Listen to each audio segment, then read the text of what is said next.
What's going to happen to DEI in organizations? This is a key question that is being asked regarding whether DEI is going away, and if not, what will take its place. As organizations and businesses have been under increasing pressure regarding their DEI related programs, they've had to make decisions regarding what's their stance and how important DEI is to their organizational success. And it is true that there are a number of organizations who have decided to move away from their DEI related initiatives. Every day, if you look at headlines, it seems like another company is saying that they are no longer going to have such programs and are suspending their various activities. While there are companies that are pulling back, there are plenty of others who have voiced their commitment to DEI programs because, as they say, they are essential to staying competitive and profitable. From my conversations with DEI professionals and from what I've been reading in the news, I see it evolving as companies think about retaining, renaming, and reframing. Let's talk about each one and describe what I'm talking about. First, retain. The reason why companies are retaining DEI related programs is because they are seen as being essential to their organizational success. For instance, Jamie Dimon, CEO of JP Morgan, said that while there might be changes to what they do, their commitment to DEI related programs remains because it just makes business sense. Quote, Dimon sees these efforts not as charitable gestures, but as sound business strategy. By expanding outreach to diverse communities, the bank can grow its customer base, attract top tier talent, and create long term economic opportunities. Similarly, Mark Cuban voiced his support for DEI programs as an element of business success. In a tweet, he stated, quote, I own or invest in hundreds of companies. I know DEI is a positive because I see its impact on bottom lines. That's been reiterated by many CEOs. We can even look at various company board of directors, like in Costco or Apple, who have said they are continuing their commitment to DEI. And there's plenty of research and other stories that speak to the importance of diversity, inclusivity, and being equitable or fair as key parts of organizations and their success and growth and profitability.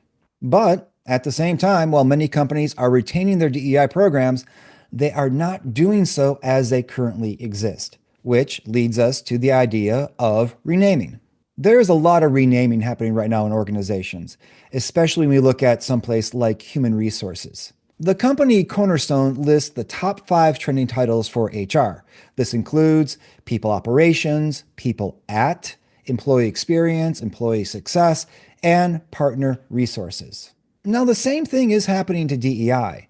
Rather than being called DEI, we are seeing other titles like inclusion and belonging, wellness, culture and engagement, or something to that effect. The permutations are almost endless. A story from May 5th, 2024 in the Washington Post titled DEI is Getting a New Name states, quote, amid growing legal, social, and political backlash, American businesses, industry groups, and employment professionals are quietly scrubbing DEI from public view, though not necessarily abandoning its practice. As they rebrand programs and hot button acronyms, they're reassessing decades old anti discrimination strategies and rewriting policies that once emphasized race and gender to prioritize inclusion for all. The professionals I've talked to really don't care what it's called, as long as the core elements of the work continues. And in fact, a name change may be well overdue as our thinking about this work continues to change and evolve. Which finally leads us to the idea of reframing. As these other articles have stated, the work itself is being changed as it is better understood in terms of what works and what doesn't. In the aftermath of George Floyd murder, many companies were rushing into creating DEI-related programs. In the process, there was work done that was not necessarily helpful and even could be harmful. Companies are trying to figure out what works for them and how they need to rethink previous approaches. For instance, some companies are no longer doing unconscious bias or implicit bias training because they just don't see the benefits of doing so. Instead of just focusing on difference, there is an attempt to understand and appreciate difference while at the same time trying to find commonality and build connection. The idea here is to identify what brings us closer together while at the same time appreciate what might make us different and distinct. I mean, after all, DEI work is not just for some people, but for all people.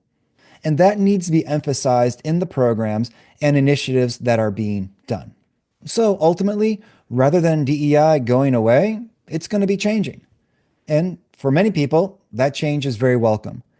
And it's going to be up to professionals in this space to reclaim it and redefine it for the public as well. I guess you could say that the work, rather than being over, is in fact just getting started.